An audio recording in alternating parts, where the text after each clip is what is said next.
Welcome to the Firepreneurs Podcast. I'm your host, Jeff McDowell Jr. And I'm Bennett Grove. Between us, we have 20 years of firefighting experience. And over 15 years of experience building, growing, and leading small businesses. Each episode, we get after it by discussing leadership, life, and development. We'll also unpack the wins and losses that we've experienced along the way. You ready, big dog? I'm ready, my man. Let's get it.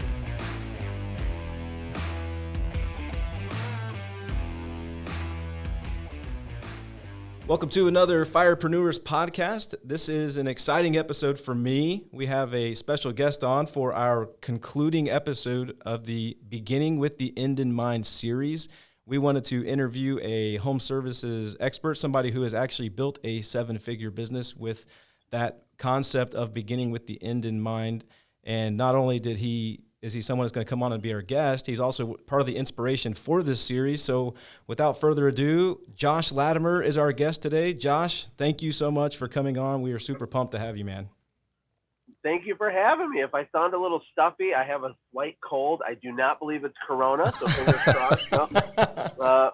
But super excited to add value, especially to firefighters who are, putting their lives on the line, serving the community every single day. I think it's amazing, the side hustles and really some of the large businesses that have been built by full-time firefighters who are doing a service company on the side. It's going to be awesome. Thank you for inviting me. Dude, we're super grateful to have you. And, Josh, I think a lot of people in the home services industry probably already know who you are. But if you could, would you mind telling us a little bit, for some of the people who may not know you, some of the awesome things that you've done in the home services space and how you got to where you are today? Sure. Well, there was no grand master vision at the beginning. It was just survival. I actually started out as a window cleaner. I lived in a trailer park. Previous to launching my business, I was a pizza delivery guy for Domino's Pizza. So shout out to any past or current Domino's Pizza drivers. That's right. I love that job. I really did. But, when I was 18 years old, I think I was actually 17 years old, I read a book called Rich Dad, Poor Dad, which is a really famous book now. And it changed my life. There's no entrepreneurs in my family. I was kind of the first one. Everybody thought something was wrong with me. I kept reading these books at a young age. And, my first real business I don't talk about a lot was I bought 14 candy machines on a credit card the moment I turned 18. Went into debt, all these little gumball machines. And it was a total disaster and didn't work at all. I thought for sure I'd get rich and not have to do any work. But you fast forward a few years and I launched this service company, and honest to God, it was nothing but pain and suffering for the first few years. And, when you tell stories like that, like, oh, we were so broke and I had a car repossessed and my electric was shut off, can you hear me? Yeah, we still got you. We still got you. Okay, sorry. So when you hear these stories that sound all like soundbitey, Yeah. You kind of laugh at them, but at the time it was horrible. It was absolutely horrible. I mean, these things really happened. I had a car repossessed. My wife couldn't buy groceries. I didn't understand what I was doing in business. I just knew that I wanted a different path and I wanted to be my own boss, et cetera, et cetera. Mm-hmm. Long story short, that little business struggled for 2.5 years before I started learning about systems, and I started changing my mindset and kind of upgrading my friends group a little bit. And it started to work. So we scaled that up to about 30 employees. It was doing a couple $100,000 in revenue per month. I wasn't working in the business at all. And that was kind of the genesis. I ended up selling that company, moved to Costa Rica. I ended up starting a couple other companies that scaled to, multi-millions in sales. I don't have a formal education. I'm nothing special. I think the reason that these things have worked is a combination of understanding systems and leveling up my mindset along the journey. And of course, the super smart people, much smarter than me, that I've met to guide me along the way. Man, that was a really awesome intro.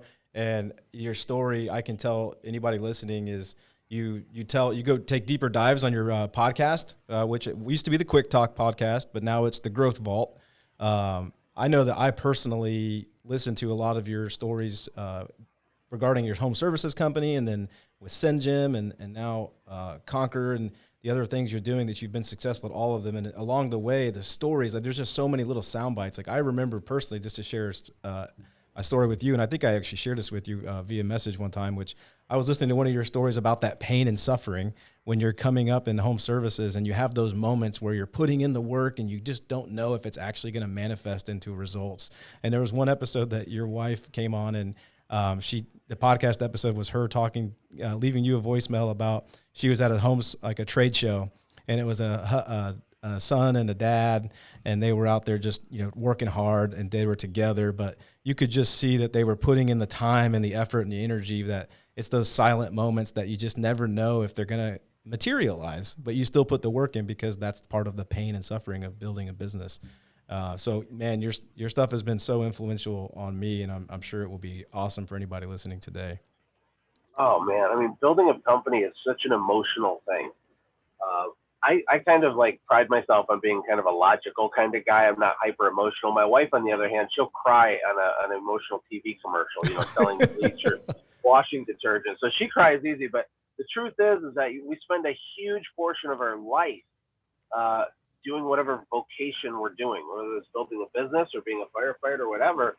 And there's so many ups and downs. And really, I think that emotion comes from walking into the unknown every single day. Now, it's funny you said you don't know what the outcome will be, right? So It's like you're doing all this effort and you don't know what the outcome will be. And that's true. But what happens as you start to trust yourself and you learn and you level up and you get some battle scars is you start to really know what the outcome will be. And so the most successful people I know, they walk with a different level of certainty. And so the business owners that are listening right now that are really stuck or they're struggling or it feels not real to them, it's going to be hard going for a while. It's going to be slow. But there's other people that could start a business from scratch in the same market as them, walking with certainty from day one, and they'll get a big result really, really fast. And you got to ask yourself, why is that? Mm-hmm. It's because of the level of confidence they have in what they're doing. So how do you get confidence? You get confidence by learning how to trust yourself. And the way that you learn to trust yourself is by following through on the things you promise yourself. That's basically, a simplistic way of looking at it. But the reason people have so much doubt and they don't know, is this going to work? Is it not going to work? Because the truth is, of course it's going to work. I mean, if you have a cleaning business, for example, the United States is not going to wake up tomorrow and decide that they like dirty things now, right? The customers are already there. It's not even a matter of getting customers. It's a matter of diverting customers into your offer in business rather than someone else's. So the market is huge. It's huge. Yeah. When I started, it stressed me out trying to figure out how to generate $2,000 a month in cleaning. And I really thought I couldn't even have imagined doing more than $10,000 a month because of my own mental blocks and my misunderstanding of how big the opportunity was. But the truth is that most people listening to this, depending on your market, but in most cases, can build a gigantic business in your market, automate it, and have a great, strong income and a great lifestyle and build a sellable asset. That's just the truth.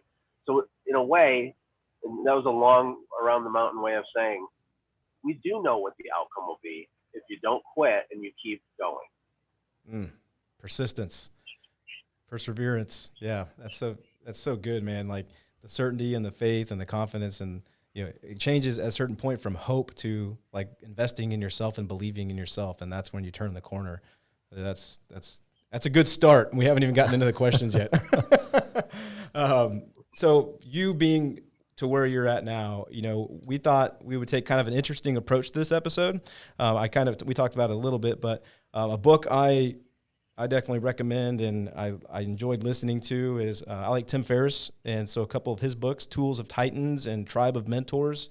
In 2020, you can have a mentor and you'd actually never even meet them in person because in this market, you can listen to a podcast or you can watch a YouTube episode or you can read a book and have access to insights. And that's really some of the mentor-apprentice relationship is those insights. And so Tim Ferris is one of those. You were one of those for me. And so, having you on this podcast, I wanted to kind of take a Tim Ferris Tribe of Mentors approach to the interview, if you don't mind. And so we were going to steal some of his questions and bring them to you because I think that for this series to kind of bring it all back, it's the concluding episode of this beginning with the end in mind series. And so I thought it would be super beneficial to our listeners to hear some insight have access to those insights from a possible virtual mentor, so to speak, and kind of dig into these questions of what you do and what has helped bring you success. So if you're okay with that, we're going to attack it with some tribe of mentor like questions. Yeah, dive right in, and you're totally right. If you can't make it as an entrepreneur right now in America at this day and age with the technology we have, the access to information we have, you would have been so screwed 200 years ago that it's not even funny, because it's unbelievable. The evidence, the access, the information, the mentorship, the things that are out there, and there's still people. They're like, well, I don't know, 9 out of 10 small businesses fail. It makes my head want to explode. But you're right. We have massive advantages now. So I'm ready. Let's dive in when you are. Okay, so here's the first one. And then me and Jeff are going to kind of go back and forth. So the first one I'm going to run off with here is, what is the book or books that you've given the most as a gift and why? Or what are 1 to 3 books that have greatly influenced your life? These types of questions are always difficult because it forces you to rank books. Yeah. When in reality, there's different categories of our life. There's different number 1 books for different categories. But in general, I'd say it was probably Rich Dad Poor Dad. And part of the reason was I gave away tons of those books, or at least recommended those books constantly through my early 20s, because when I read that book, as silly as this might sound, I literally had no idea what entrepreneurship was, that it was even a thing. I was going to work in an assembly line. I come from a town just south of Flint, Michigan, from a family full of auto union blue collar workers. And that was kind of the path. I'd never really considered entrepreneurship. And for me, at least, that book opened my eyes like, wow, there's a whole other thing. And well, not only is there another thing, but you have business owner, you have investor, you have self-employed, and you have employee, right? You have these 4 categories. He breaks it down, the ways that you earn money, the advantages and disadvantages to each, and kind of how to transverse through those different stages. I knew nothing. I didn't understand it all, but it put a fire in me. And so that book is huge. I had my kids read that book already, and my oldest is only 13. Oh, that's awesome. So in terms of other good books, I think the one thing is another good book. It's more of a recent example. It's by a guy named Gary Keller. He started the largest real estate company in the world, Keller Williams Realty. Oh, yeah. And it's a fascinating book. It's a very simple premise. And, it's funny. It's ironic for me to recommend this book on the Firepreneurs, because by definition, firepreneurs are not doing one thing, right? Because you have your career and your business. But the purpose of the book is to help you understand that you need to hammer a single nail until completion to have success. And you need, the book opens and there's a Russian proverb, which I didn't even know there was Russian proverbs, but there is. There is. And the Russian proverb says, very first page of the book, well, before the book even starts, it says, if you chase 2 rabbits, you'll catch neither one.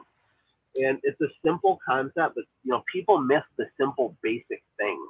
And we dismiss these ideas because we think we know it already. And the evidence to know if you know something already is if you're living it or not.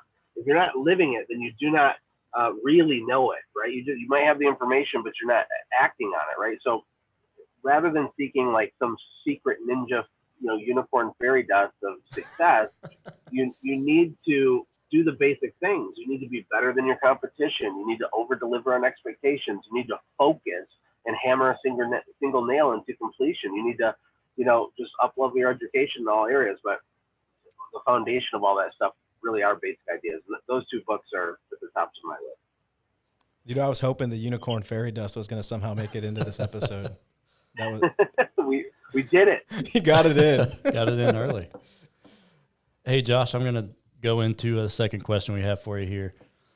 So you touched on early kind of how businesses struggle. And I've always kind of felt that you can't grow without having to struggle or be uncomfortable or face failure. So that leads into our second question. How has a failure or apparent failure set you up for later success? And then a follow-up to that, do you have a favorite failure? Yeah, I have lots of favorite failures. What's interesting is I learned about this concept from a friend of mine named Myron Golden, and he teaches this idea called the law of advancement. And it's really observable in nature. It's observable everywhere. But for anything in nature or life to go up, it has to first go down. And I mean, think about it. So for a tree to go up, the seed has to go down into the ground. For your muscles to go, quote unquote, up, they have to be torn apart, right? So lactic acid fills your muscles after you lift weights, and you're literally ripping your muscles. So you're breaking it down so that it can go up. And for an arrow to go forward, you have to pull it back. And it's really, really interesting. For a bird to learn how to fly, it has to be kicked out of its nest, and it has to go down before it can go up. And you see it over and over. For your bank account to go up, it has to first go down. Can I get an amen, right? Are you feeling the feels right now? So the law of advancement is a thing that people try to avoid, but you can't avoid it because it operates like mathematics. And you can't be scared for something to temporarily go down so that it can eventually go up. And that's what a lot of people are trying to avoid. So fear of failure is a real thing. Fear of success is also a real thing we can talk about. But people are so scared to not throw 99-mile-an-hour fastballs the first time they play baseball that they don't throw the ball at all. And when it comes to business, there's a problem with people not having this humility to be bad at something before they're allowed by universal law to be good at something. Right. Yeah. If you want to have 1 million subscribers on your YouTube channel, you better start publishing some bad YouTube videos today.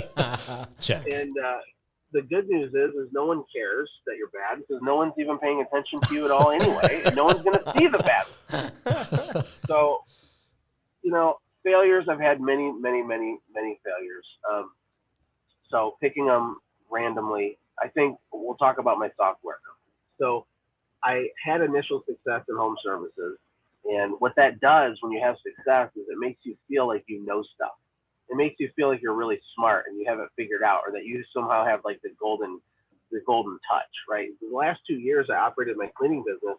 I worked less than 5 hours a week on that business. And that's a real number. It was common for me to work 0 hours. I would get a weekly report. I'd go in and like drink a coffee with the guys and talk to them for 15 minutes, and I'd leave. And the business was still growing by 35%. It was highly profitable. Every single thing was automated.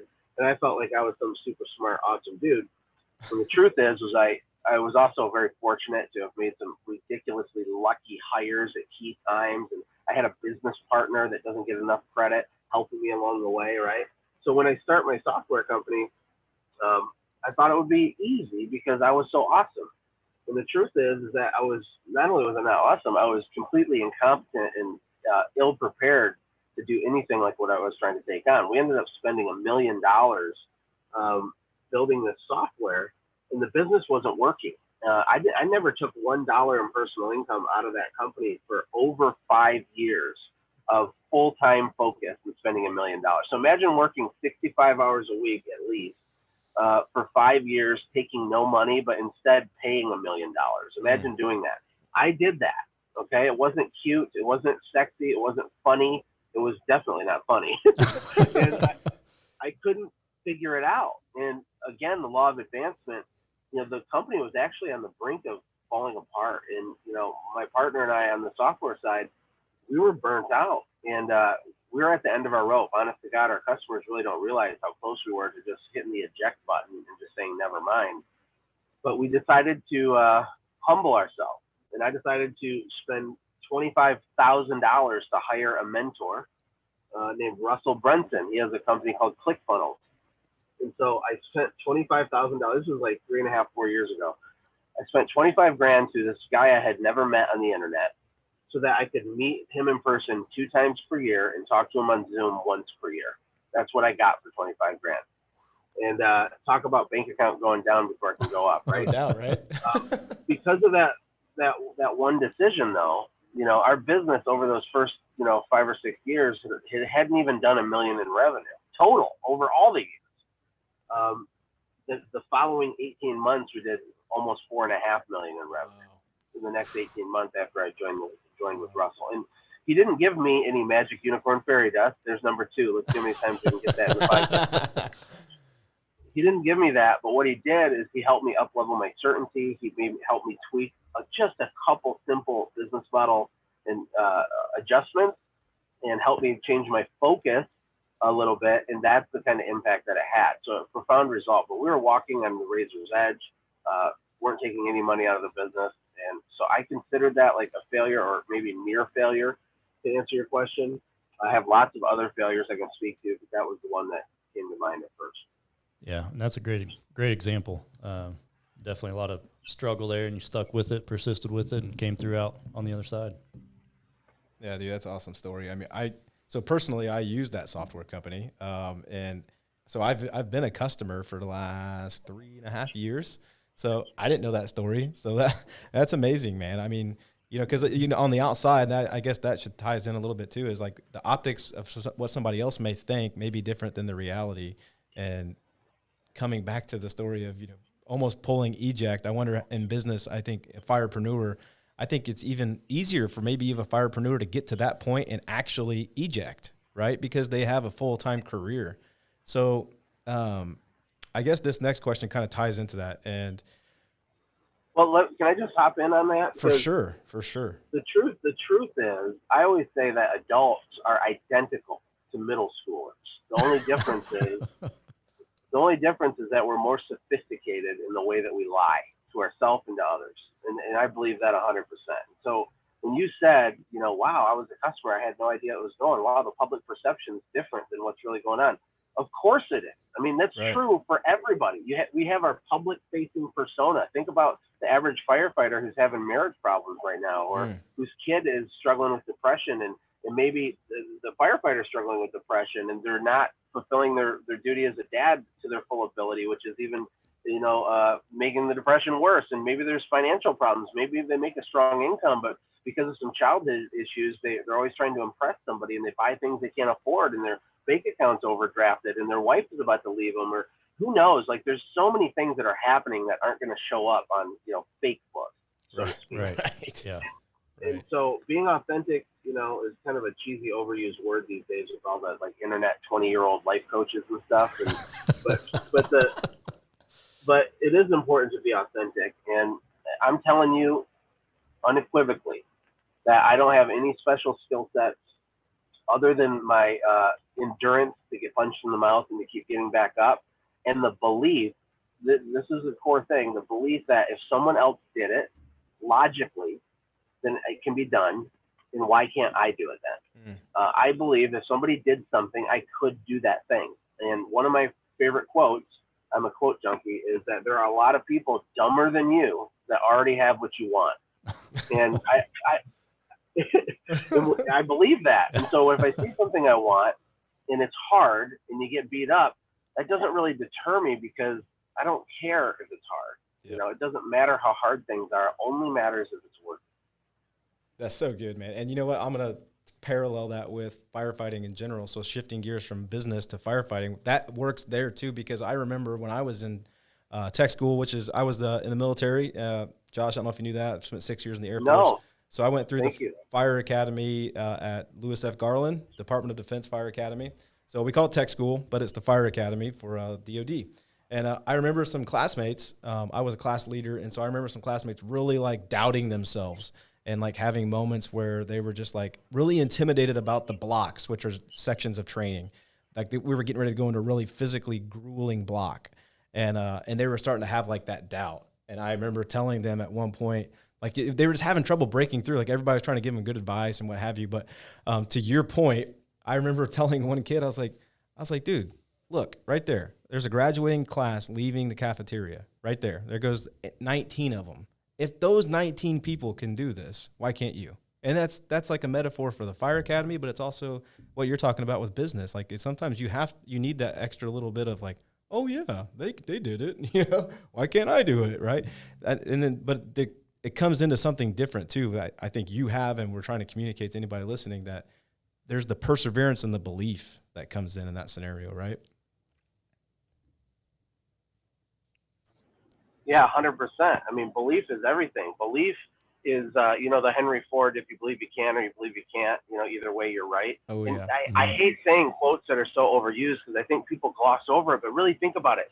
Belief is literally the foundational cornerstone of everything. In 1954, Roger Bannister was the first guy to break the 4-minute mile. Yeah. And it was an incredible, superhuman feat. Scientists and sports scientists thought that it was literally impossible for a human to run a mile in less than 4 minutes. And there was a handful of people that thought, even if it was possible, it would require, near perfect conditions. It'd have to be 68 degrees Fahrenheit on a totally dry track on a perfect sunny day and all these things. Well, Roger did it on a cold, windy day on a wet track, and he did it. But what's crazy about that story, to speak to belief, is that I think it was 45 days or maybe 65 days after Roger Bannister did this. He set this like all of human history record, right? Right. It happened again immediately after he did it. And then a year later, 3 more people did it in the same race. And then since then, thousands of people have done it. So what's my point? The point is that you got to understand that if another person can do it, you can definitely do it. Right. Yes, it will be hard, but you can do it. And I think one of the reasons that one of the reasons a lot of people succeed is because they don't overthink this piece of it. They just believe if some other dummy can do it, I'm also a dummy. I guess I can do it too. And they leave it at that. Well, a lot of times really highly intelligent people really overthink this to the point where they never take action and they never get a result. And it's unfortunate because they could, but it's a belief issue. Well, man, this is the perfect segue, Josh, to my next question. And again, for anybody listening, these beautifully crafted questions are not mine. I am definitely giving all the credit in the world to Tim Ferris, the book Tribe of Mentors, Tools of Titans. If you haven't read those are my book recommendations. Those are recent ones I just read. Among any other book I could talk about, but those I'm getting the questions and the inspiration for this interview with Josh from these. So this next question. In the last 5 years, what new belief, behavior, or habit has most improved your life? In the last 5 years, I would say that every single day I have time set aside to think. When I moved to Costa Rica, I made this a priority and I've stuck with it ever since. So literally every single day for a little over 5 years, I have time alone to think. I think this is one of the most obvious things that people don't do, right? So we're always going 100 miles an hour. We're always, reacting to stimulus, the phone beeps and we look at it and the phone rings and we answer it and the baby cries and we feed it. And there's these things happening in our life and we're putting out, metaphorical fires, or in your case, literal fires, but we're constantly in motion and we don't have any stillness. We don't have any quiet. We don't have time to think. And I can promise you, the most money I've made in my life has come from using my brain, not my muscles. And if you don't make time to think, and we can go deeper into what I mean by that because I know it sounds a little abstract, but if we don't make time to do that, you're going to struggle, or at a minimum, you're going to be greatly limited in your upside, right? Because you make more money with your brain than you do with your muscles. And you got to be able to visualize and fantasize and dream about what's coming around the next corner. How do you hedge against risk? How do you mitigate risk? How do you capitalize on opportunities? How do you position yourself to see what other people can't see? How do you study the market? How do you ask yourself philosophical questions? How do you work on your relationships? So it's not just always by doing stuff, it's about thinking. We have to use our brain and we have to think creatively and come up with ideas and solutions. I mean, my favorite question to ask myself is, how can I? Or what if? What if this were true? What if this happened? Or how could I make this happen, right? And I have 5 kids, and my kids are not allowed to say that they can't do something. They have to only say, how can I do something? Or what would be required if I were to do that thing? And so asking yourself questions and spending time in thought is something that's probably kind of like a lost art. But if you study high achievers, all of them do this. All of them do this. And they're disciplined about it. So it's about self-care on the one hand and giving yourself space, but it's also very strategic to just have time to think. When I was in Costa Rica, I bought this motorcycle, and I use the word motorcycle loosely because it was actually a pink moped. It was a moped. But I rode on this thing every day for a minimum of an hour, sometimes 3 or 4 hours, just down back roads, dirt roads. I mean, almost undrivable roads with howler monkeys in the trees around me. And I would just drive and think. And sometimes I'd listen to a podcast like this and I'd think. And I would just think, and I'd come back refreshed, full of fire, full of ideas. And that's where all this other success came from. It's from the time I spent doing that stuff. I think that's a good point, especially for people like us. We tend to get into it, put our head down, and, I can fix this. I can get down and get my hands on it. I can fix it. And then we just continue down that road. 100%. I have a guy I'm working with right now named Dave. Dave's a phenomenal human being. He's a great father. He's an alpha male. He's in the military. He just got back from Kuwait, and his business was kind of hanging on by a thread because he got deployed. And it was scary when he was in Kuwait, right? Because a lot of weird stuff with Iran's been going on in the last few years, and he was right across the pond from them, and they were on high alert, and so a lot of stress, right? I mean, he could get a bomb dropped on his head at any time. And he comes back, and his business is all messy and kind of screwed up, right? Which is to be expected. And he gets back, and he's been back about a month, and I talked to him actually yesterday, so good timing. And what he's been doing is just running 200 miles an hour like a headless chicken, trying to fix everything instantly, right? Like, man, my employees screwed this up and they screwed that up, and wow, if you want something done right, you got to do it yourself. And doing all these things, which are, in effort to level yourself up, but they're actually a very low level way of thinking. So anyway, he's working his guts out, and I talked to him yesterday, and I said, listen, your job between now and the next time we talk is I need you to have 6 hours a week where you're a CEO and you're not an implementer. You're not a ditch digger for those 6 hours. You are a thinker. You're a Walt Disney. You're an Elon Musk for 6 hours. You're going to think about your business. You're going to think about your customer life cycle and the workflow. You're going to think about the opportunities of expansion. You're not going to take your phone in your office. On Tuesdays and Thursdays for 3 hours each day, you're going to commit to having brain time and CEO time. And sounds like a simple thing, but it's really hard to do that when you feel like you have to put the fire out or it's going to burn the house down. But the truth is the house is not going to burn down at all. In fact, what we're doing during those 6 hours a week is we're laying a new foundation to build a better house. And you can keep splashing buckets of water on your half burnt down house, running from one side of it to the other all you want, but you got to carve out time to go to the double lot adjacent to your burnt down house and start laying the foundation for a better house. And that's what time like that does for you. That's solid, man. It's so true too. Great advice. I can speak to that personally. Like that was a lot of my journey, and this going into my 10th year as a full-time firefighter. My schedule was a 48-72, so I was at work for 48 hours and off for 72. And the first, few years really, where I'd go to work for 48 hours at the firehouse, come off duty, and I'd be working every day. Didn't have days off. We didn't work on Sundays, but even on the days where I didn't work in the business on Sundays, I was still, catching up on writing blogs or sending invoices, trying to get paid, whatever. The first 3 years, it was just head down. And I know that in our business, not just me, but other people like Jeff, when we actually gave ourselves time to think is when some of the growth was happening. But even like at different, and you talk about this as stages of business, the 5 stages or levels. And, it's sometimes it's hard to get sucked back in. It's almost like an ebb and a flow, right? You can find yourself getting time to think, and then the business grows, and then you find yourself getting sucked back in. I personally I had that help happen to me. Business is orchestrated chaos or managed chaos, right? And so I'm actually starting another company right now in the state of Texas with some new business partners. And I told them when we had our initial meeting, I flew down there to, open up the corporation and everything. I said, our job over the next 6 months is to go from chaos to slightly less chaos. That's it. And so that's how it's supposed to be. So I'm not telling people to sit around and daydream rather than do the hard things and to put out the fires. What I'm saying is you can walk and chew gum at the same time. And you need to have some clear-headed time set aside to think about the future, remind yourself why you're doing these hard things in the first place.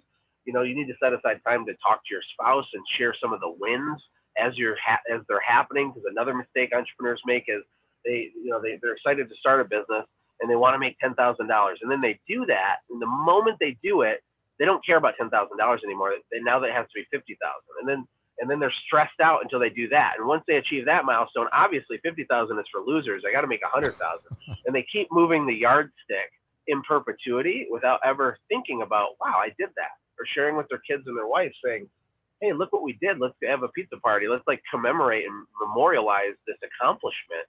And there's no time to breathe.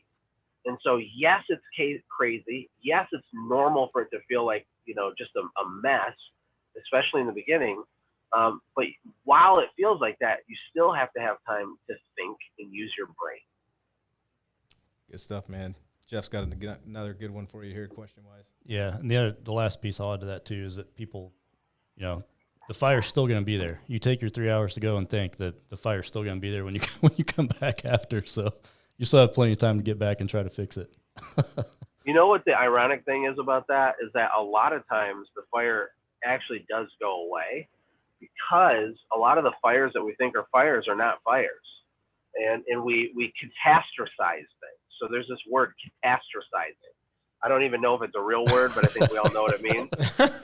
But we take these small issues, and because we're very worked up, we're stressed out, we blow them up into Mount Everest. And so every little thing feels like Mount Everest. It's not Mount Everest, but it feels like you feel the weight of that as if it were. And so a lot of times, if you get a really mad customer and that sends you a nasty email, and that can ruin your whole day, right? Well, let's say that you just didn't check your email on Mondays and you dealt with it on Tuesdays. Nothing worse happens because you did that. Nothing, falls apart. You're not going to irreparably damage your business because you lose a job one time because you did CEO things and built systems and strategically planned for your business. Like in the long run, these things don't matter as much as we think. These little issues that we're putting out. Yeah, that's a great point. Next question we've got here is, what advice would you give to a smart, driven individual about to enter the home services industry? Stop calling yourself smart. That would be my advice. It would be to humble yourself greatly and to learn to be quiet and to listen. It would be to model things that work and have the humility to give credit where credit's due. All of us are standing on the shoulders of giants. All of us learned everything we learned from some place or someone. My mom one time was really stressed out because she wanted to start an eBay kind of like little side hustle. My parents are very non-entrepreneurial, but they were buying stuff at like estate sales and selling it on eBay. And I was really proud of them. I was excited. I said, that's awesome. They made like $10,000 doing it. And but when she was starting, she was so nervous, right? And she was so stressed out. She said, I don't know how to do shipping. I don't know how to print off a label. I don't know what to do with this or how to take the right picture to post it. Like all these little things that she needed to learn. She was stressed that she didn't know them. And I told her, I said, Mom, does it make sense for someone to beat themselves up because they can't speak Mandarin Chinese? And she said, what are you talking about? I said, imagine a person who is like, man, I'm such a loser. I can't even speak fluent Mandarin Chinese. I'm such an idiot. It's like, of course you don't speak Mandarin Chinese. You've never attempted to learn Mandarin Chinese, right? I can speak a little bit of Nishi wo da peng yo. That means, hi, how are you? I speak it at the Chinese buffets. But anyway, so the point is, though, is that when you're starting a business and you don't know something, somebody does. Yep. And rather than asking yourself how to do everything, ask yourself who. Don't ask how, ask who. Who knows how to do this? Who can I model? Who can I outsource this to or delegate it to? And just don't think you're so smart. Instead, look for smart people and partner, learn from, or sit at their feet. That would be my advice. Yeah, that's great advice. I know, as Bennett mentioned earlier, you can get a mentor from anywhere in this day and age. I have a follow-up question to that. You do got to be careful with that, though, because the Wild West of the internet has a lot of people that realize, wow, I think I can make a lot more money telling people how to wash a house than I can by washing a house, right? So my advice for choosing a mentor is this, very simple. Don't take advice from someone you wouldn't trade places with. It's good advice. Simple as that. Yeah, it's great. I got a follow-up question to that. So people early on, especially in the fire department, which we'll actually have a request to do an episode like this, but people get a lot of backlash. So what advice should people ignore that are starting a business? That their success is dependent on outside factors. That's what you should ignore, especially now. I don't know when this will air, right? But we're in the middle of the most insane political season in my lifetime, maybe in the history of our country.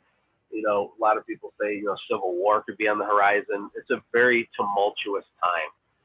And but the truth is that there's opportunity everywhere, and that your success rests on your own shoulders. Outside of some cataclysmic, earth-changing event, which nobody can control, and therefore it's useless to worry about. Everything's up to you to figure it out, to find the answer, to solve the problem, to solve for X, to do the algebra of your own goals and dreams and reverse engineer it. And you're fully capable of doing it regardless of who's in the office. Now, I strongly have my preferences of who I want to be in that office. But regardless of what happens, it's not an excuse for me to go slower or to feel like a victim. Right. You know, I made T-shirts for my kids that says, "I am not a victim." We have T-shirts that say, "It is not Mount Everest." I had them custom designed and made for my family. People can't buy these. I have other ones that say it doesn't matter how hard it is. It only matters if it's worth it, right? We have all these isms and phrases and sayings because I want to instill in my kids at a young age that they can do whatever they want to do.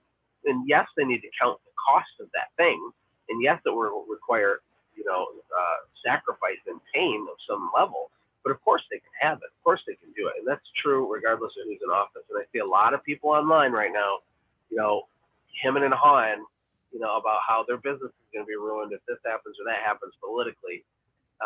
But what's funny is when I contrast that with all the people I know that are worth 100 million plus that I have personal relationships with, they don't think like that at all. Right. Now, do they make strategic changes? 100% they do. Are they playing 4D chess and moving things around? 100% they are. But they are not doing anything stress-wise or feeling the weight or anxiety because of this stuff in the same way that the small business owner is. It's just so true. It's just so true, man. I'm not trying to be a bobbing head, listening to your advice, but it's just so much that I identify with it because I can just think of a conversation I had 2 weeks ago, and the guy looked me straight in the eye and told me that if this person gets elected, your small business will collapse. And I looked at him and I was just like, what? There's not even a point of having a conversation at that point because it's just going to be wasted energy and time. So it was easier for me to just move on and change the subject and not even talk to him about that because it comes back to belief. My heart breaks for people like that because they have a misunderstanding of reality, and they're not stupid people, but they're believing a lot. And unfortunately, because of that, they're putting artificial barriers in between what they want out of life and where they are right now. And so if they believe, again, back to belief, if you believe that success is dependent on some external thing, you're not going to take the right actions. You're not going to behave the same. You're not going to execute at the same level because what's the point, right? Mm-hmm. Because it's impossible anyway. Can I give you a good story about belief real quick? Of course, for sure. Okay. I should have just kept talking instead of awkwardly pausing. Okay, so when I started my company, I lived in a trailer park. I was fresh out of the pizza game, right? And shortly after I started my company cleaning windows, another guy in my hometown started a business cleaning windows. And this guy's name was Dustin. And I went to church and I saw his truck in the church parking lot, and it had this huge logo on the back of it, for window cleaning. I couldn't even afford a logo yet. So I was seething with jealousy, right? I was like, oh, dang it, now I'm never going to be successful. There's another guy doing the same thing that I'm doing. And I literally felt like that. So I'm not above the example that you just shared of that guy. I was sick to my stomach. I felt like I was screwed. It wouldn't work. And I was so stressed out. And then, of course, I had to walk into church and pretend to be a Christian for a couple hours. But anyway, so a few years later, though, after I had started learning more, getting onto some forums, getting mentored by people that were way ahead of me, reading more books, my belief was kind of leveling up because I was borrowing other people's belief. And then I would grow a little bit more of my own belief. I started to see how this could work. And we had just had our first month where we did 11,000 in revenue, which to me at the time was $1 trillion. It was $6.3 trillion in revenue. And I go to get gas in my truck, and I walk in the gas station, and guess who is working behind the counter at the gas station? It was Dustin. Now, I had just hired, I think, my first employee, and things were starting to roll. A year later, I'd be doing 30 and 40,000 a month. I didn't know that yet, but I could see that. I really could see it and believe it. And I was excited, and I had money, and I was caught up on my bills, and my car was not getting repossessed like I had 18 months before. And I walk into the gas station, and Dustin's working there, and my jaw hit the floor. And I said, "What are you doing?" And he's like, "Oh, there's no work out there for window cleaning. People are too cheap, Josh. They don't want to pay for it. That's what he told me.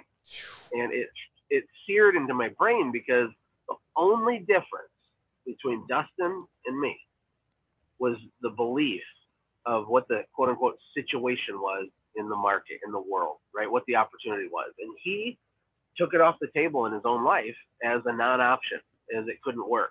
While I went on to do $50,000 a week cleaning windows, and he made $9 an hour at a gas station. I mean, wrap your head around the power of that. We're in the same exact town, offering the same exact service. We started at the same exact time. Two very different results. Man. Yeah, it's a great story.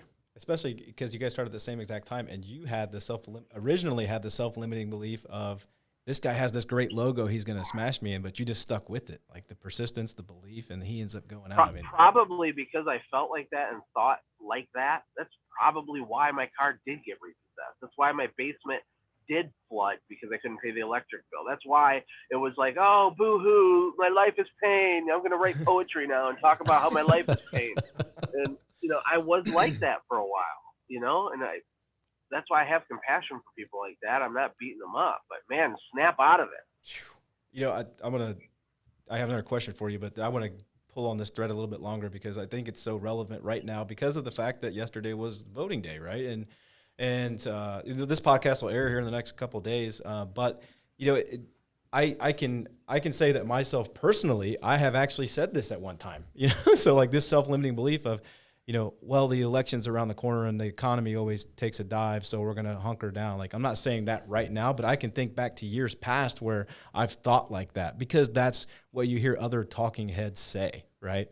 And it's so in contrast to what you're talking about, which is, yesterday was election day, so we're going to keep doing what we do every day and continue to pursue growth and try to build our company and build leaders and press on. It's not going to change regardless of who takes office or what is going on in the world. Just like when coronavirus happened, there's just another obstacle, but the method is the same, that you keep pressing on. You pursue growth, you try to build leaders, and you keep trying to build your business, and it's just another obstacle to overcome. But it's so easy to let these outside factors, so it's great advice that you're ignoring and telling us today, to ignore the outside factors and just focus on, in other words, what you can control inside your company, right? Well, that's all true.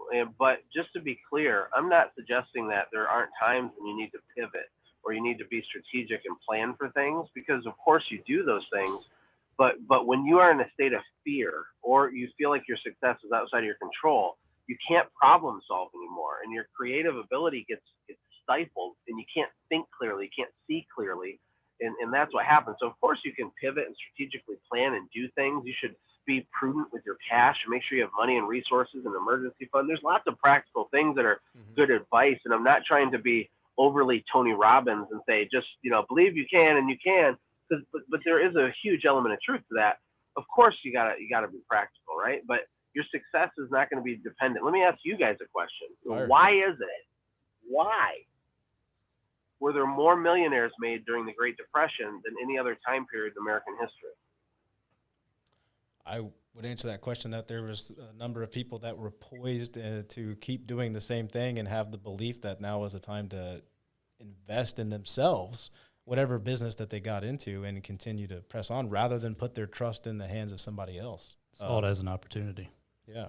What do you think? Yeah, I mean, think about people were jumping off of buildings committing suicide during the Great Depression. Farmers were killing themselves because they mortgaged all their assets that they had in their family farm for 100 years. I mean, this was a miserable, horrible time for the majority of people. And when you read the history books, it's awful, and people were starving, and there's red lines, and the banking system had to be reformed because they would call mortgages due because there's runs in the bank, and all kinds of stuff were happening. Right. And in the midst of that stuff, people were getting rich, and people were building empires. And these weren't all just evil capitalists. These were just people that could see holes in the market. They could see opportunities. They got thrifty. They got creative. And so whenever there's lots of distress, there's massive opportunity. One of the things right now, this whole year with 2020 being, the year from hell and been crazy, is just the opportunity. When I talk to my friends like Tommy Mello, who has a $50+ million garage door company, I shared this on my podcast earlier this year. He was so excited after everything shut down because of Corona. He's like, oh, man, this is crazy. I'm going to buy all these companies. I'm going to pre-buy inventory. Everyone's freaking out. I'm sitting on cash. And he just massively increased his position and his leverage while everyone else is freaking out, right? And it's not just him. I could ramble on and on, but there's so much opportunity. You can buy out your competitors. You can take market share. You can force yourself to be more lean and more profitable. It'll force you to get better at your numbers. All these things will help you build wealth. And it wouldn't have happened without the so-called, turmoil politically. Yeah, I was to pull on that just a little bit more. I think that what happens in these times, and I can't obviously relate 100% to the Great Depression, but living in 2020 and having owned a small business, a small services company during this pandemic, I think that's not the only, currency, but I think what is almost makes it such an opportunity, and it's not like a conniving opportunity like you're, like you always hear the Warren Buffett quote, like the best time to make money is when there's blood in the streets. Like, it's kind of, there's a lot more to it than that quote. But I think what we're talking about here is like the people who can thrive on positivity and confidence and belief in themselves, coming back to belief. It's that by having the currency of positivity, you can go out and continue to build something positive, because a company, when it's got run by good people, can be positive for everybody, not just the owner of the company, but the people that work in the company. Because at that time, when you have positivity and belief, you're spreading that in your company, and you're going to get people that take care of the company, and the company will take care of them. And that's probably why some of the businesses in the Great Depression did thrive and make millionaires and wealth, is because their currency at that time was just positivity and belief. What do you think about that? Yeah, I think that's super well said. I love the phrase, the currency of positivity. I might have to borrow that. Of course, I'll give you credit. But it's amazing. It's amazing. I think you're right. I think we have a choice. We have a choice, and we can't control everything. And I do not believe in the woo-woo. Just think about things, the law of attraction. If you just believe it, it'll happen. I don't believe that. But there's elements of truth in those types of ideas. There's elements of truth, because when you think you can't achieve something, you're already done before you started. And if you believe you can, even if it's harder than you thought, and you don't walk away, you probably will. And those, on average, seem to be the case. I want to say one thing before we get too far away from the Dustin belief story. I think a lot of people have. Oh, we're getting an echo here. Sorry, Josh, we have a quick technical difficulty. I think we're good. Try Good? again, Jeff. Okay. But I was thinking, as you were telling that story, if Dustin had kind of personal money hindrances in his thoughts. So I've gone through sales training and things like that. One of the things they talk about is, you kind of hold back from sending an estimate or a contract to somebody that you feel like is a lot of money, right? So like, 10,000 is a lot of money to me, but it may not be to them. So I'm almost wondering, like, if he had that kind of feeling, like people can't afford my services. If it was really like, I can't afford these services, so other people can't afford it. Like, he's kind of having that self-limiting thought when it comes to the money and how he's getting it out. 1,000% with certainty, definitely he had that thought. And this is a prevalent thing.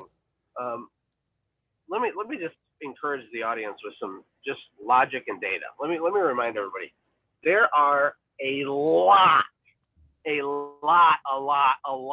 mean lots of millionaires in America. There's lots and lots, and even more than that, of people with hundreds of thousands of dollars in cash. I was speaking at an event in San Diego, and I remember sitting at this nice restaurant overlooking this marina, and there's probably 800 boats, and the cheapest boat was probably $500,000. And this is one little marina at one little restaurant, and I'm looking, thinking, oh my God, the wealth in this country is unspeakable. And so we project our own financial situation onto other people, which is so silly and so ridiculous, but it's a common mistake, and you hit the nail on the head. The opportunity is so big. People are so confused on money and in the relationship with money. And I was one of them, because I grew up in a family of people that said things like, money doesn't grow on trees, Joshua. And we say these things because they're called truisms, and they're phrases that society has accepted, like time is money. That's false. It's a truism that's fake. Time is infinitely more valuable than money. They're not equal. And if you believe time is money, then you're going to be an employee. Or another truism is, money doesn't grow on trees. Well, the truth is, money grows all over trees. It's called apples. It's called oranges. It's called lumber. It's called all kinds of things, right? So you can, there's opportunity everywhere. Yeah. Money totally grows on trees. You can build tree houses out of the wood from trees and pay someone to put it in their tree. I mean, it's endless. Man, just not even hard to segue out of that into this, but the next question I have is, let's talk about, because we haven't talked too much about this, we talked about home services, but you also own, and I think Brandon's the CEO, but you own AGS Conquer coaching program, and there's a lot more to it, mentors. I'd love for you to elaborate on that, but the question I have, and I'm going to pivot this one to, what bad recommendations do you hear in your profession or area of expertise as it pertains to coaching and consulting small businesses? That's a tricky one. I've coached over 1,000 small businesses, most of them home service businesses. So, this isn't conjecture. I'm speaking from experience, because these are 1,000 actual conversations like what we're having now, where we're digging into the ugly parts of their life and their business and trying to fix things and correct things. And there's lots of patterns that I identify. But you know what my probably most used response is when a client will ask me a question in their business? They'll come to me and say, Josh, should I do this or should I do that? My employee did this. What should I do? This happened, that happened. My cash position is this, or this client said that, or we lost this big account, or my equipment broke, or should I get this office or should I not? Should I go into debt or should I pay cash for a beater? They ask me all these questions, and I think the best coaches out there use the phrase I'm about to say a lot, and some of the worst coaches don't use it enough. And the phrase is, it depends. Got it. I mean, really, it's true, because what happens is someone that's not a sophisticated coach, or someone that really, like, for example, all these 20-year-old life coaches on the internet I was talking about, or there's a lot of people on YouTube that say, hey, buy my course. I made $100,000. I'll teach you how to. And I say more power to them, because I'm a capitalist, and if they can help people, go for it. But what's happening is they have a very limited understanding of how to give other people advice. And it's a really big responsibility to speak into someone's life who's paid you a lot of money and trusts you.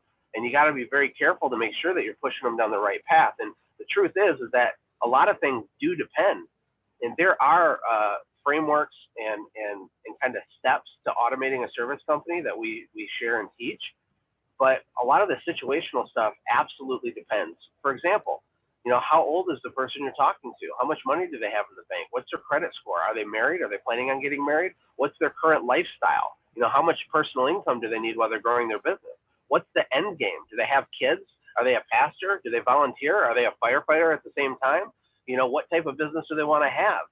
There's lots of factors that go into individual choices and decisions. So to answer your question, the biggest mistake people make when taking advice is inadvertently taking it from someone who's not as competent as they think that they are.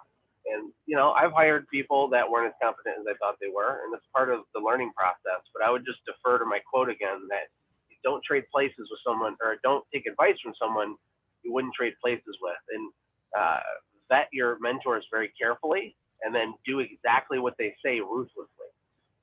The other mistake doesn't have to do with taking bad advice. It has to do with the people that pay for mentorship and then want to argue with the person mentoring them. And they want to say, well, no, I think we should do it like this. What a cataclysmic waste of time. I won't work with people like that. I hit the eject button on those relationships immediately, because part of being successful is being extremely coachable and being able to be held accountable and being able to hear the truth, even if it hurts your feelings. And if you're not willing to do that, you're going to have a hard time. You're going to have a very hard time. Good stuff, man. Jeff, you got one more for us, right? I do. Last scheduled question that we have down here anyway, scripted question. When you feel overwhelmed or unfocused, or have lost your focus temporarily, what do you do? What kind of self-talk do you have? What questions do you ask yourself? When I feel overwhelmed, what do? I do a couple things. Number one, I typically withdraw, which could be good or bad. But remember, I don't live in Costa Rica anymore, by the way. We moved back to Michigan, so I don't have my pink moped anymore. But I would definitely go for a proverbial metaphorical ride on the pink moped, so to speak. And what I do when I'm thinking, when I'm overwhelmed, is I remind myself of three things. What is the goal? What is the gap? And what am I going to do about it? That's the basis of motivation in a business. Is you have to understand where we're going, right, and why it matters. You got to understand the gap. The gap meaning the character gap, the financial gap, the amount of customers gap, the systems gap. See, there's this chasm between what needs to be true in our life and what currently is true in our life in these different categories, depending on what we're talking about. And you can always close the gap. And when you get overwhelmed, it's very useful to just look at it and say, listen, okay, I want to hit $1 million in revenue. We're at 650 and I'm feeling overwhelmed and burnt out. Where am I at here? Okay, we got a $350,000 gap. We have an average ticket of $500. That means I need 700 new customers to close 350,000.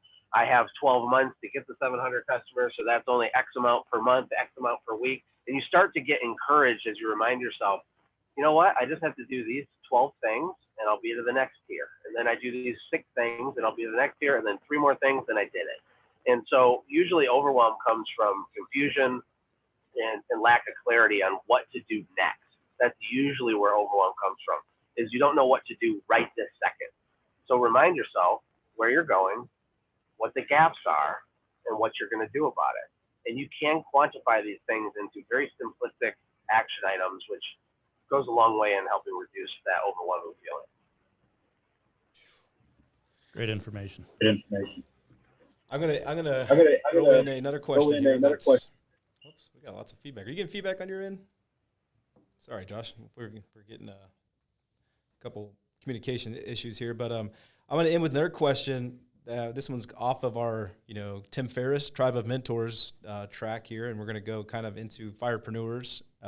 That's the essence of what we're doing, is we're keeping a firefighter in the forefront of our mind, a firefighter that's starting a business or a side hustle, doing something other than their primary career. So if they're a firefighter, that's their primary career, right? That's how they're taking care of their family, but they have the yearning to do something else, get more involved somewhere for profit, whether it's a services company or selling something on the side. Maybe it's an eBay store like you were talking about earlier with your mom. Whatever the case may be, we're trying to keep that person at the forefront of our mind. So taking a little bit of everything that we talked about today, and if we can think about that firefighter who's just getting started, the series that we started, the beginning with the end in mind, they may not have yet started the company, or they're getting ready to. If this is a firefighter and they're getting ready to get into home services, and you could give them one place to start. They haven't formed the company yet, they haven't gotten there. But let's assume that they have got the legal ramifications done, right? They've got the company set up as an LLC, but where's something that you would see opportunity today for a firefighter like that? So if we have a listener out there who hasn't started their company, don't know where to go, don't know if they should go in home services, they should start an eBay store, where would you have them start? What's a piece of advice you'd give them? Are you asking more in what industry they should pick? Yeah, that's true. That's fair. I'll clarify a little bit, because I remember at one point you said something about home services being the next gold mine, the next gold rush. So if they're thinking about what service to get into, where do you see opportunity right now for someone like that? Well, it's hard to ask me that question because I see opportunity kind of everywhere. I have like shiny object syndrome in terms of identifying opportunity. But the most important thing you can do isn't pick out the service first. The very first thing you have to do is figure out your QER, your quantifiable end result. You have to be able to articulate to me sharply and concisely and succinctly exactly what you're going to do, what you're going to get, what outcome you desire. And so you hear people say these cheesy phrases like, what is your why? And by the way, that's not a cheesy phrase. It's just overused and people don't understand it. But so that's why I'm using the acronym QER, because it's a pattern interrupt. It sounds like something else. Because really, I am talking about what do you want? What's your why? Very few people can articulate to me what they're going to do, right? So when that happens, the homework I give people is to let's not talk again until you can give me some sort of an answer to what we're trying to do. After you have that, then it's just backfilling in all the holes into, okay, should we take the jet ski or the quad, or should we take the Cessna airplane, or should we hike up the mountain? Like the vehicle that you use, AKA industry, is kind of interchangeable. the most important thing is to know exactly what you're doing. If you're struggling figuring out what you want, I'll give you some tips because I already know that this is very hard for people. It's a very difficult thing to figure out.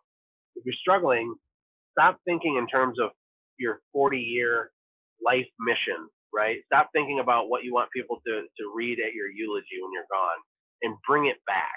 So let's bring it back to a 12-month quantifiable end result. If you're not exactly sure what you want or why you want it 12 months from now, by the way, this needs to be something you desire so bad that your stomach hurts, something that you're willing to sacrifice for, something that you're willing to endure pain and hardship for. You have to want it. You don't have to make excuses for it. There is no wrong answer. You don't have to make it sound like someone else's want. You make it very personal and private to yourself, but it has to be measurable and specific. If you're still struggling, bring it back closer to 6 months. If you're still struggling, bring it back closer to 30 days, right? And you keep bringing it back until you can answer that question. If I walked up to you on the street and said, Bennett, what do you want? Where are we going? You need to be able to very clearly tell me, I want to pay off $45,000 in credit card debt, have $100,000 in cash in the bank, and get my credit score to 750 in the next 12 months. So, okay, I can work with that. After we have that, then we can talk about industry. You're right. Home services is a boom. It's a huge gold rush. The reasons are because, demographics.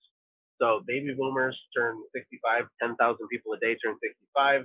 They have all the wealth and they're hiring, services. They're not cleaning their own gutters. They're not washing their own stuff as much anymore. So there's that.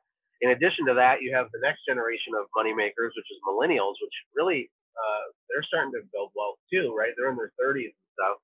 And they don't know how to do anything themselves because they're kind of useless. So they're trained to hire people for everything. They have Netflix subscriptions. They have Amazon Prime subscriptions. They click buttons and they get things. And they click buttons to hire someone to clean their driveway too. And so those are really, really good trends in terms of hiring. Because if you go back, 80 years ago, it would have been like embarrassing for some like self-made man to hire someone to, clean his house for him or something, or to fix his fence. Like not fixing it yourself meant that you were less than as a man. But today the opposite's true. Hiring someone else to do all these things almost gives people status. It's like a bragging right to have a service professional at your house and your neighbors see, oh wow, they're getting a roof cleaning. I think I need a roof cleaning. So there's lots of psychological reasons and demographic reasons why services are going to be very good. We're in a service economy. But after that long-winded answer, make sure that you don't get obsessed with the vehicle. Instead, get obsessed with the QER, the quantifiable end result, for yourself. That's a new one for me, QER, stealing it. That's the gold nugget. That's awesome. Josh, I got one more question for you, and then we're going to let you go. I know that we got to get you out of here by noon, and I appreciate your time. But you are the king of quotes. I've been listening to you for a long time, and it seems like there's always good quotes that I can take away from your podcasts.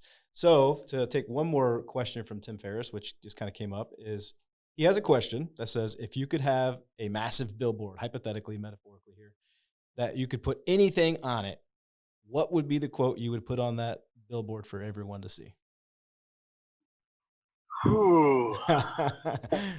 I dropped it on you, man. Aside from Jesus loves you, which would actually be my choice.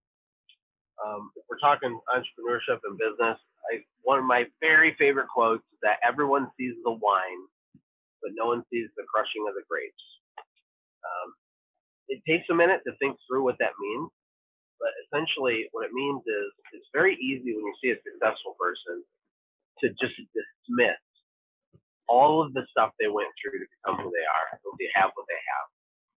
When I'm with my kids and we see a Ferrari or a Corvette or some nice thing or a nice house, I train my kids when they see things like that to say, wow, Dad, look at how much value that person must have created in the world. That's amazing. Oh my gosh, that's a 15,000 square foot house in the ocean. I wonder what his business is like. What an insane amount of value someone created somewhere. I want them to recognize the pain that somebody went through at some point to achieve a big result, because that's the truth. It's easy to dismiss other people's work. And I think that's a huge mistake. So with my story and all my little sound bites and quotes, we went through a lot of pain. We've been broke many, many times. We've been bankrupt, basically. I've had cars repossessed, like I said. I've had my marriage on the rocks in the past. we've come a long ways to have what we have so far, and it wasn't easy, and it makes for a great little cute interview. But just remember that everyone sees the wine or the end result benefit, but no one sees the crushing of the grapes. It's a great mindset. That's awesome. Cool. It's a good one to end on. Josh, if anybody who's listening, they wanted to get in touch with you, I'm sure there's multiple outlets. You got a lot of stuff going on, but how would you, if somebody would reach out to you, how would you prefer for them to do that? Well, they're welcome to listen to my podcast. I have over 400 episodes talking about all kinds of different things. Done it for a long time. It's called the Growth Vault Podcast. So you can get a lot of free information there. If you are serious and want to grow and take your business to the next level, then go to automategrowsell.com. Basically, I sold the majority of Automate Grow Sell to my partner, Brandon. So he runs it day to day, and he's done a great job. There's courses and resources and accountability groups, all kinds of super high level things to help home service business owners, take it to the next level to build an automated 7-figure business. Both of those are great resources depending on where you're at. I can throw a personal testimony out there. I was in the Conquer program for a month. It was such an awesome program for me.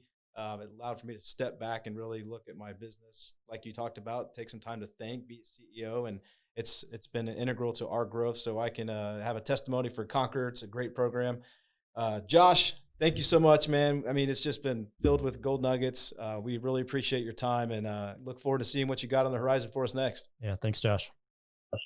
Thank you guys for having me. High five, fist bump, noogie, chest bump. You're awesome. Keep doing what you're doing. Appreciate you both. Take care, man. Thanks for joining Firepreneurs today. We hope that we delivered value in your leadership journey. We humbly ask that you take the time to leave us a 5-star review, as that's how our podcast will rise in rankings and become available to more people. We'd love to hear from you, so you can email us by emailing firepreneurs@gmail.com. Follow us on Facebook, Instagram, or by watching us on our Firepreneurs YouTube channel. Stay hungry and get after it.